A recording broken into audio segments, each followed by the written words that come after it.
Among Alice's things was a book, The Creator's Dilemma, by a Dr. Emil Hartman.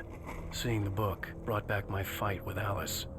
I didn't like it, and I didn't like the guy's smug face on the cover either.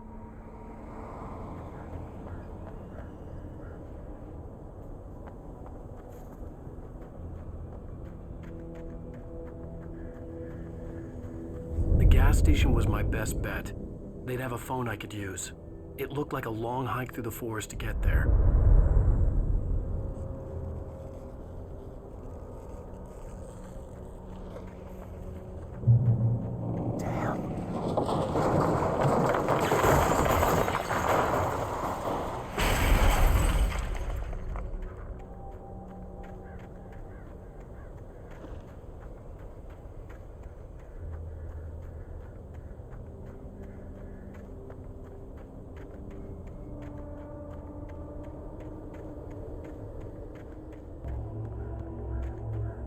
Hello?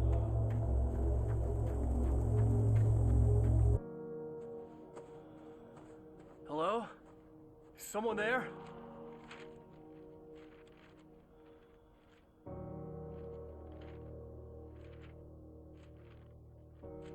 The loose sheets of paper were pages from a manuscript entitled Departure. That was the name I planned to use for the next novel I had never gotten started. I was named the author. I hadn't written it. I couldn't remember writing it. In the scene on the page, the hero was attacked by an axe murderer in the woods at night.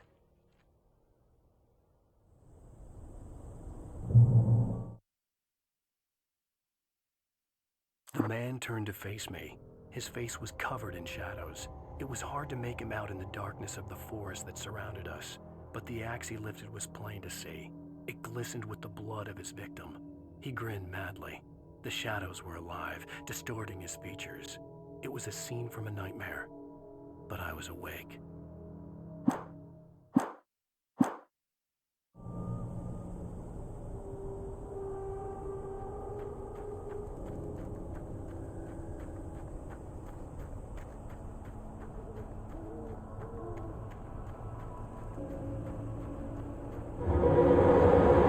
Anybody there? Please, I've been in an accident.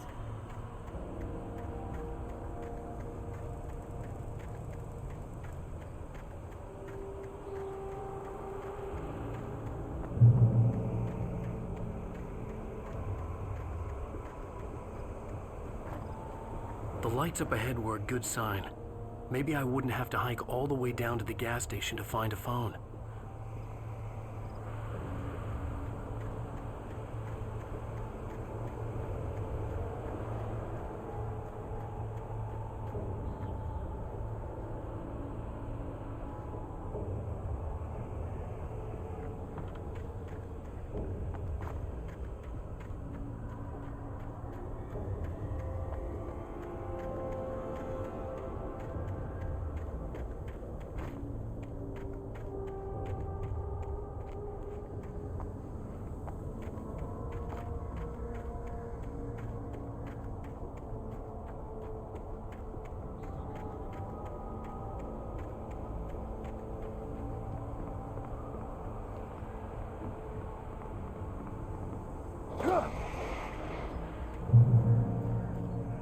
Anybody there?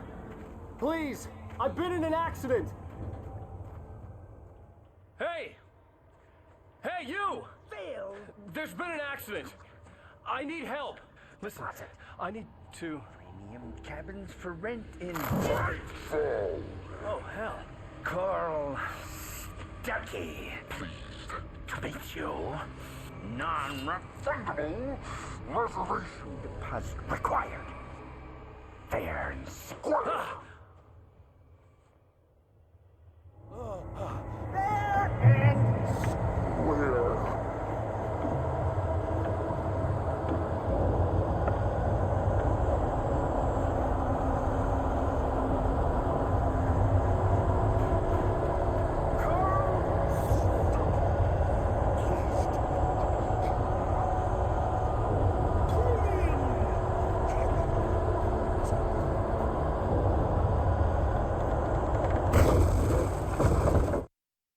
Taken stood before me. It was impossible to focus on it, as if it stood in a blind spot caused by a brain tumor and eye disease.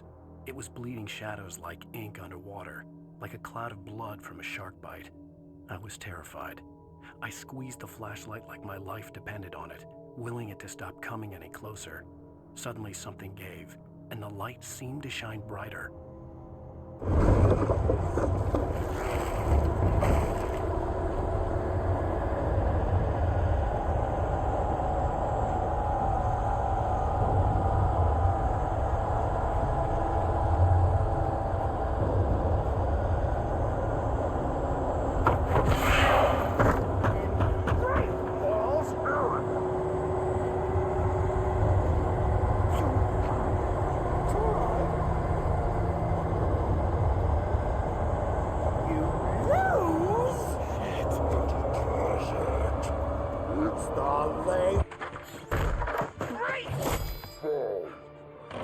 I had to figure a way out of this. Any second now, and Stucky would be knocking on the door with his axe like Nicholson in The Shining.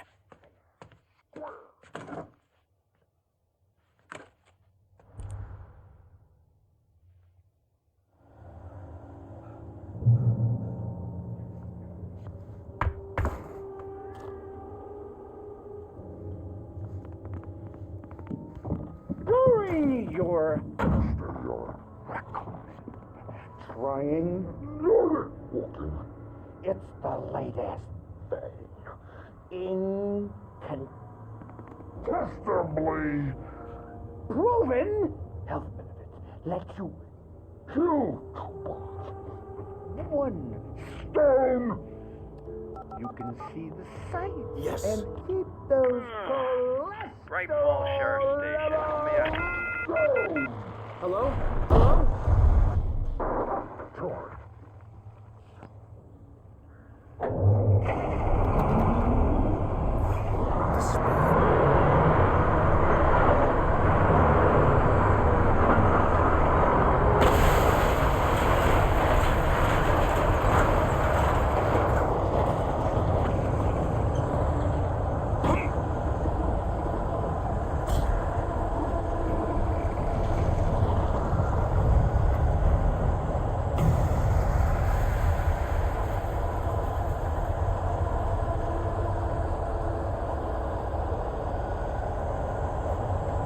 The bulldozer had gone over the cliff with the office. I hoped Stucky had suffered the same fate, but I wasn't planning on staying to find out.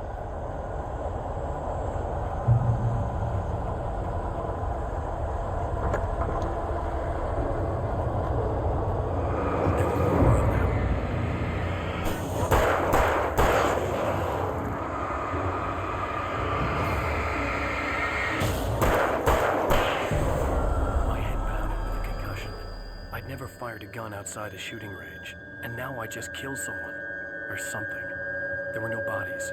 They just disappeared. If I was dreaming, it felt real enough to make me sick.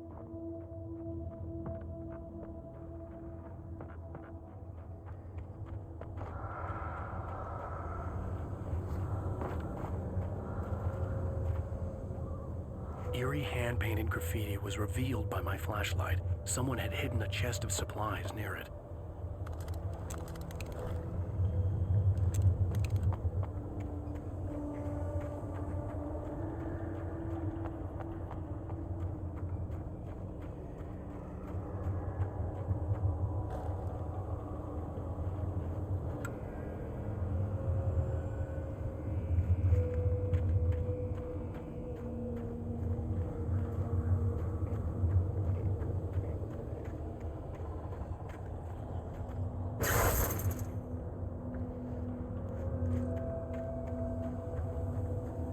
The dark forest was the last place I wanted to go, but I had no choice. I had to get to the gas station. It's rabbit season.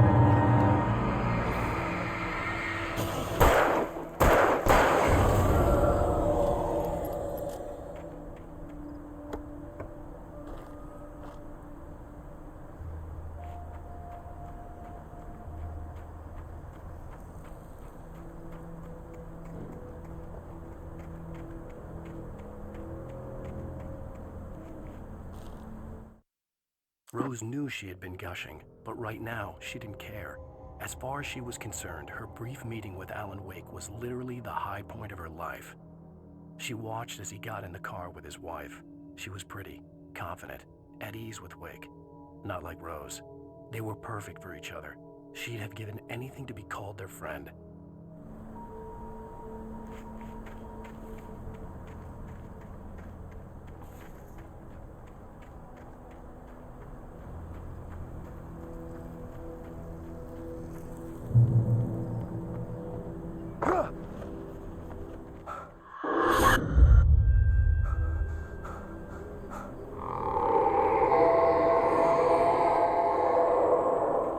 What the hell was that?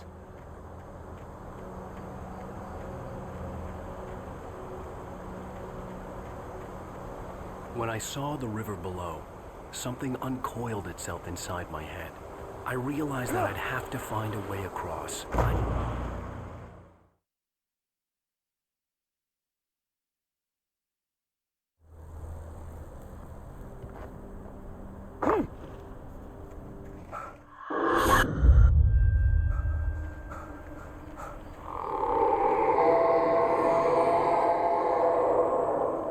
What the hell was that?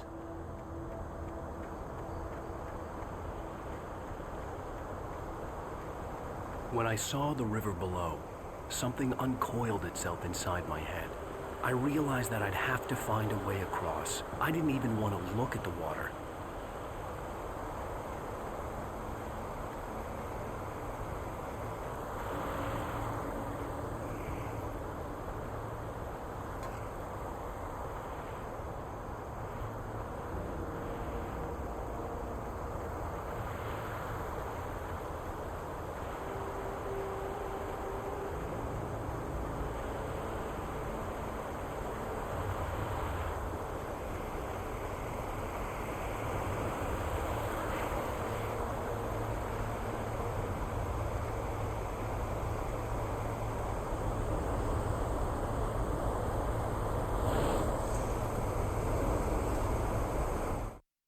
Barry Wheeler was bouncing off the walls.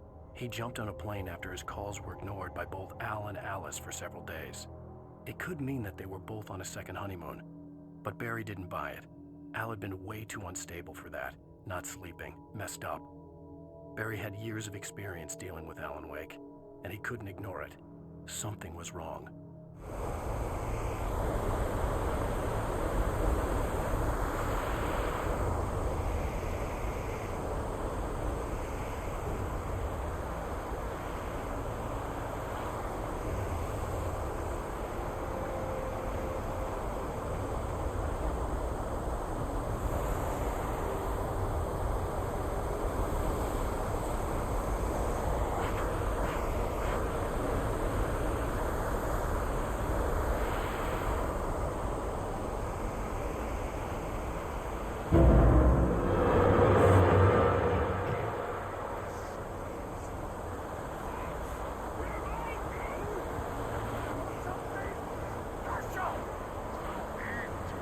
Stucky was still out there, in the dark, stalking me.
The staircase was broken.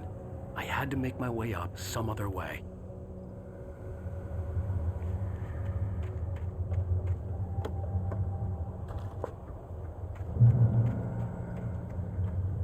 I couldn't stay here. There had to be a way to get up there.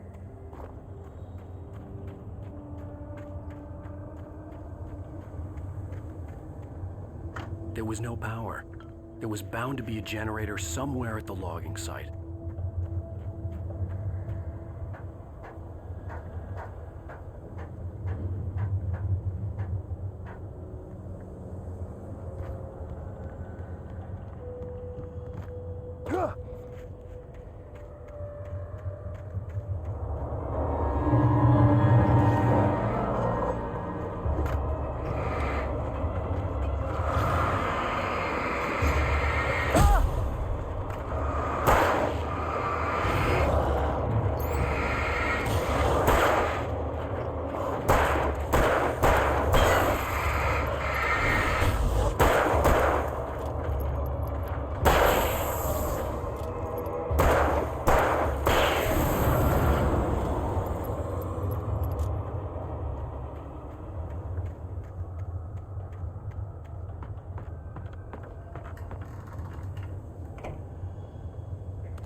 With all this forestry equipment around, there had to be something I could use to reach the top.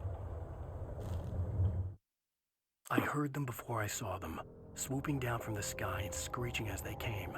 I spun around just as the cloud was upon me. For an instant, I stared into 100 dead eyes, black pearls glittering in the darkness. I raised the flashlight and the swarm exploded like fireworks. Feathers burned, turned into ash. I couldn't hear my scream above theirs.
I was just outside for a breath of fresh air, and what a night. I know most of you are probably in your beds by now, but if you're still up and around, take a moment. Step outside for a spell and breathe in deep. The weather is absolutely still. The sky is crystal clear. It's like the forest is quietly breathing along with you. As you listeners know, I'm a night owl, and it's on nights like this I wish I wasn't cooped up in the studio. Makes an old man like me wish I could just roam wild. But here I am, and it would keep you company all night long if I weren't. It looks like I'm not the only one staying up late. Caller, you're on the air. Hey, Pat, it's Maurice Horton. Hello, Maurice. What are you up to? Well, I was just taking Toby on his walkies. Oh, isn't it beautiful out there? Sure, but Pat, the reason I called is that Toby heard something rustling in the undergrowth and took off after it, and I couldn't find it. Probably a rabbit. Sure. Toby loves rabbits. Well, sure. Anyway, I figured that, if anyone runs into Toby, they could grab him. My number's on his collar. And Toby's a friendly dog?